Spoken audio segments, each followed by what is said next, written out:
एक कच्चे मकान में एक जवान लड़की अपनी मकान की छत को लगातार देख रही है। तभी उसकी माँ उसके पास आती है। क्या देख रही है पावनी? माँ, ये मकान कब से है? मतलब क्या क्या पूछती रहती है। बताओ ना माँ, ये मकान कब से है? मुझे नहीं पता, जब मैं इस घर में ब्याह कर आई थी उससे भी पहले से है। और आपको पता है कि ये मकान कच्चा होने के बाद भी क्यों खड़ा है अब तक? अब मुझे क्या पता, क्योंकि पुराने जमाने के लोगों की कमाल की इंजीनियरिंग होती थी। देखो ना, एक एक कॉलम की जगह रखी है लकड़ियां, कितने सही तरीके से रखी गई हैं। और दीवारों को देखो, ऐसा लगता है कि ओ इंजीनियर मेम साहब, मैं ये कहने आई थी कि खाना बन गया है, चल आजा रोटी खा ले। ठीक है, आती हूँ। ये कहानी है कमला और उसकी बेटी पावनी की।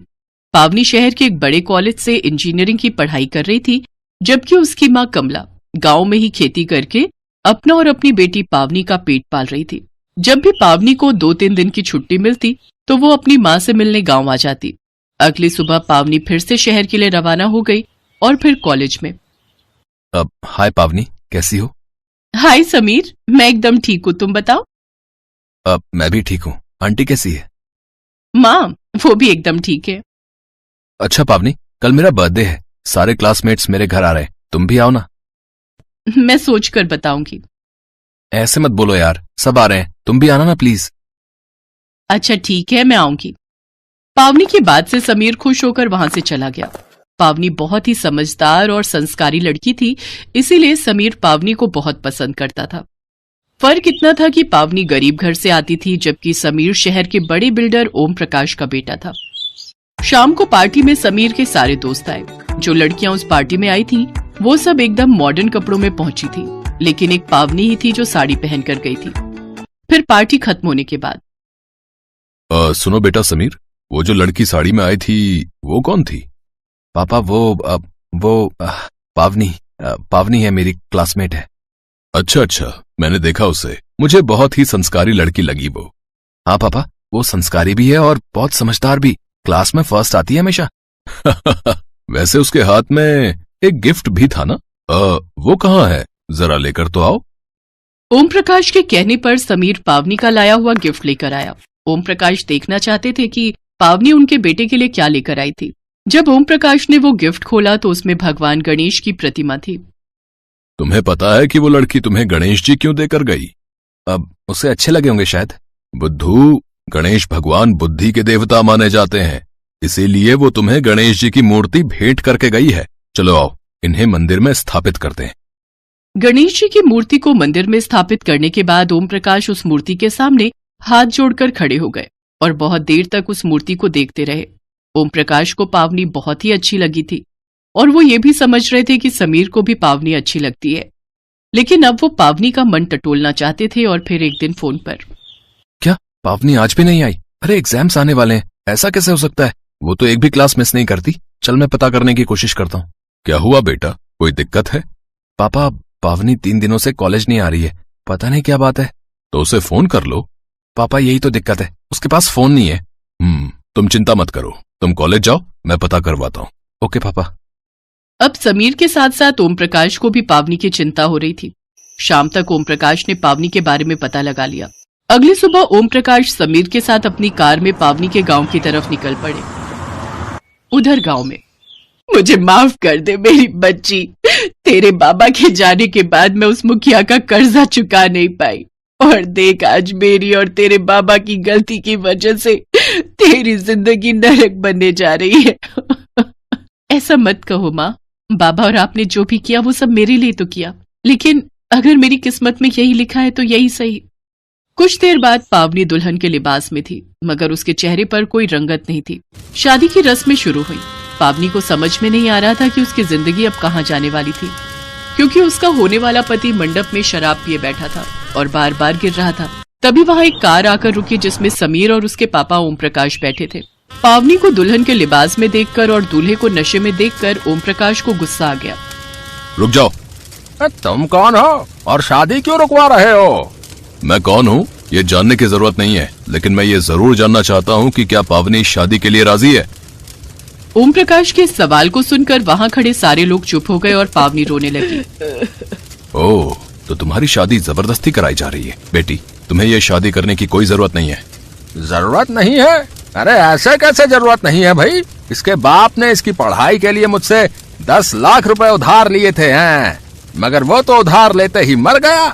अब मैं क्या करूं बताओ? ये बुढ़िया तो मेरा कर्ज चुकाने से रही, इसीलिए मैंने इसकी बेटी को ले लिया। अरे इसे तो एहसान मानना चाहिए मेरा। बाकायदा इस लड़की की शादी करवा रहा हूँ अपने बिरजू के साथ हैं। इस नशेड़ी के साथ ये ठीक से खड़ा भी नहीं हो पा रहा, तो पावनी की जिम्मेदारी क्या उठाएगा? ए सेठ, तुम अपने काम से काम रखो, समझे? इसके बाप ने पैसे लिए थे ना मुझसे, तो यही चुकाएगी, और कौन चुकाएगा? एक तरह से मैंने खरीद लिया है इसे, समझे? बेटियां बिकाऊ नहीं होती मुखिया, ये शादी हरगिज नहीं होगी। और रही बात तुम्हारे 10 लाख रुपए की, तो ये लो पूरे 15 लाख रुपए हैं, सूद समेत। लगता है बहुत बड़े आदमी हो, है? तभी झट से 15 लाख रुपए निकाल कर दे दिए। बढ़िया है, बढ़िया है।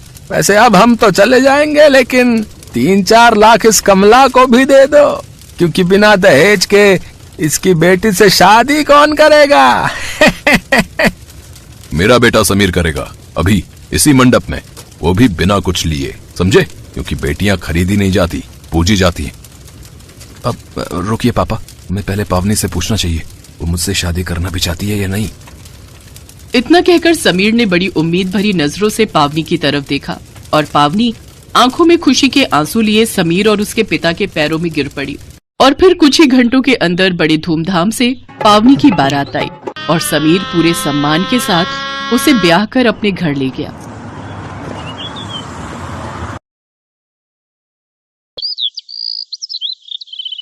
वर्षा के माता पिता का देहांत हो गया था, जिसके बाद उसके भैया भाभी ही उसका सहारा थे।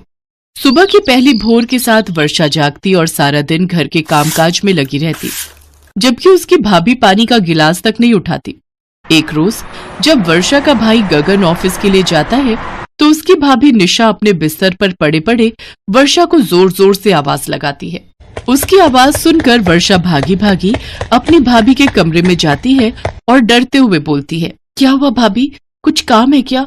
अरे निकम्मी, कितनी देर से आवाज लगा रही हूँ, हैं? सुनती क्यों नहीं है? तुझे पता है ना कि मुझे उठते ही कॉफी चाहिए होती है। भाभी, मैं 2 बार कॉफी लेकर आई थी, लेकिन आप तब सो रही थी, इसलिए मैंने आपको जगाया नहीं। ओह, तो अब तुम मुझसे झूठ भी बोलने लग गई। कब आई तू मेरे कमरे में? अब भाभी, आपके उठने का कोई टाइम तो फिक्स है नहीं, इसलिए मैं खुद ही बार बार आकर नजर मारती रहती हूँ कि आप कब उठोगे। अच्छा, तू कहना क्या चाहती है कि मैं देर तक बिस्तर पर पड़ी रहती हूँ? रुक, बहुत दिन हो गए तेरी हड्डियां तोड़े हुए, अभी बताती हूँ तुझे। निशा का स्वभाव कुछ ऐसा ही था, उसे सिर्फ खुद से ही प्यार था और किसी की उसे पड़ी ही नहीं थी। फिर एक दिन निशा की सहेली दिव्या उसके घर आती है। दोनों मिलकर ड्रिंक करती हैं और उसके बाद पत्ते खेलने लगती हैं।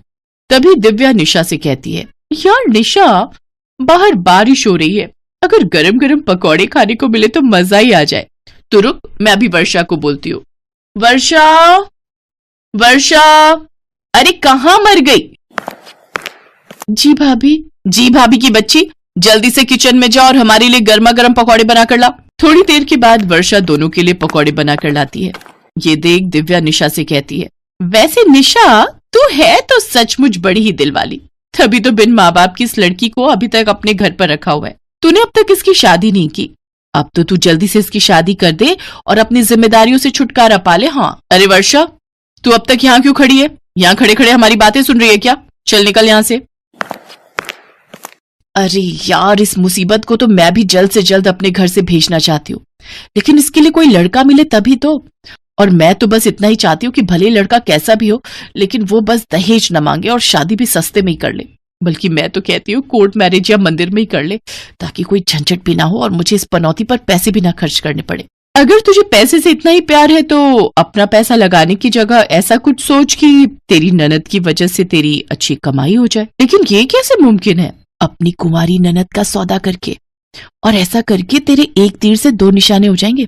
एक तो तुझे पैसे देने की जगह पैसे मिलेंगे और साथ ही तुझे उससे छुटकारा भी मिल जाएगा, और वो भी हमेशा हमेशा के लिए। इससे तू भी खुश हो जाएगी और वो भी। सौदा? अरे अगर मेरे पति को पता चला ना कि मैंने उनकी बहन का सौदा किया है, तो तब तो वो पक्का मेरा भी सौदा कर देंगे। इससे तो यही अच्छा है कि जब तक ये यहाँ है मेरी नौकरानी बनकर ही रहे। देख निशा, मैं तो तेरी भलाई के बारे में ही सोच रही थी। अब तो भले ही कितनी भी छोटी शादी करे अपनी ननद की, लेकिन उसमें ना करके भी तो खर्चा हो ही जाएगा। अब आगे तेरी मर्जी कि तू क्या करना चाहती है, इसीलिए मेरी मान तो उसका सौदा कर ही दे। निशा भले ही दिव्या को अपने पति की बहन का सौदा करने से मना कर देती है, लेकिन लालची स्वभाव के कारण वो आखिर कब तक अपने लालच को दबा कर रखती। ऐसे ही कुछ दिन बीत जाते हैं। फिर एक दिन निशा का पति गगन मिठाई का डब्बा लेकर आता है। अरे अपना मुंह मीठा करो तुम दोनों, आज हम सबके लिए बहुत ही खुशी का दिन है। आज मेरी बहन वर्षा के लिए एक बहुत ही बड़े अमीर घर से रिश्ता आया है। क्या रिश्ता? और वो भी अमीर घर के लड़के का? हाँ रिश्ता, और मुझे तो लड़का बहुत पसंद आया। एक बार तुम दोनों भी लड़के से मिल लो, फिर देखते हैं कि क्या करना है। और वैसे भी हमारी वर्षा की उम्र अब शादी लायक हो चुकी है। लेकिन भैया, अगर मेरी शादी हो गई तो फिर आप लोग कैसे रहोगे? भाभी को भी घर के काम करने की आदत नहीं है। अरे मेरी गुड़िया रानी, अब तो हमारी फिक्र करना छोड़ और अपने आगे की जिंदगी के बारे में सोच। बस तेरी शादी हो जाए और हमें क्या चाहिए। और तू काम छोड़ेगी तभी तो निशा के सर पर जिम्मेदारियां आएंगी। ये मेरे पति की बहन जो मुझे फूटी आंख नहीं भाती, उसकी शादी एक बड़े और अमीर घर में? नहीं, मैं ऐसा बिल्कुल नहीं होने दूंगी। अब मुझे कुछ करना होगा जिससे सांप भी मर जाए और लाठी भी ना टूटे। अगले दिन निशा अपनी सहेली दिव्या से मिलती है और उससे अपनी ननद के सौदे की बात करती है। 2 दिन बाद निशा वर्षा को अच्छे से तैयार करके एक पार्क में ले जाती है और कुंती देवी नाम की एक औरत से मिलवाते हुए कहती है, ये मेरी कुंवारी ननद है जो कि दिखने में काफी सुंदर है और ये आपको भी काफी पसंद आएगी। भाभी, ये कौन है और मुझे इनसे क्यों मिलवाने लाई है? ये मेरी रिश्तेदार है और अब तुम इनके साथ ही जाओगी।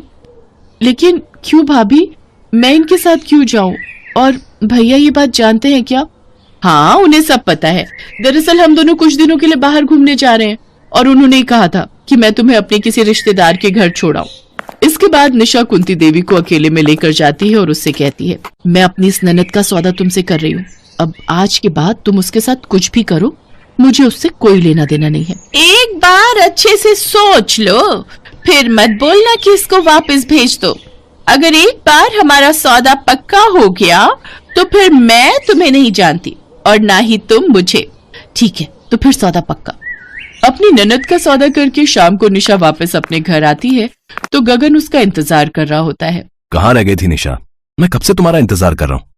कहाँ चली गई थी? और ये वर्षा कहाँ है? वो भी कहीं दिखाई नहीं दे रही। मैं भी वर्षा को ही ढूंढ रही हूँ। वो सुबह से लापता है। कहीं ऐसा तो नहीं कि तुम्हारी शादी करवाने की बात से वो परेशान हो गई हो और उसने घर ही छोड़ दिया हो। वर्षा सुबह से गायब है और ये बात तुम मुझे अब बता रही हो? अरे मैं उसका भाई हूँ, कोई कसाई नहीं जो उसकी मर्जी जाने बिना ही उसकी शादी कर देता। अब मैं जा रहा हूँ अपनी बहन को ढूंढने।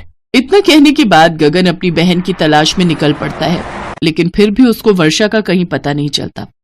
काफी खोजबीन के बाद भी जब उसे वर्षा नहीं मिलती तो वो थक हार कर घर वापस आ जाता है। वो जैसे ही अंदर जा रहा होता है तभी उसे अपनी पत्नी की बातें सुनाई देती हैं। अरे यार, अभी तो उस पनौती, मेरा मतलब है गगन की बहन का सौदा करके पैसे मिले हैं मुझे, तो मैं तुझे 1-2 दिन में तेरे पैसे भी दे दूंगी। ये बात अच्छे से याद रखना निशा कि तुम्हारी कुंवारी ननद का सौदा करने का आइडिया मैंने ही तुझे दिया था। तुझे जल्दी मेरा हिस्सा भी मुझे दे देना चाहिए। अगर कहीं तेरे पति के आगे मैंने मुंह खोल दिया ना तो तुझे दिक्कत हो जाएगी। ये कैसी बातें कर रही है तू? मैं कौन सा तेरे पैसे लेकर भाग रही हूँ? मैं तो यही बोल रही हूँ कि 1-2 दिन वेट कर ले। समझती क्यों नहीं है तू? कुछ ही देर में उन दोनों के बीच में काफी तू मैं हो जाती है और दोनों एक दूसरे की सारी पोल पट्टी खोल देती हैं, जिसे गगन सुन लेता है और वो अंदर आकर कहता है, तुम्हें शर्म आनी चाहिए जो अपनी ही ननद का सौदा कर दिया। अरे तुमसे अच्छे तो पराये लोग होते हैं जो कम से कम हमदर्दी तो दिखा देते हैं, तुम्हारी तरह दिखावा तो नहीं करते। गगन, तुम, अब तुम्हें कोई गलतफहमी हुई है। अब हम तो किसी और के बारे में बात कर रहे थे। अब भला मैं अपनी ननद का सौदा कैसे कर सकती हूँ?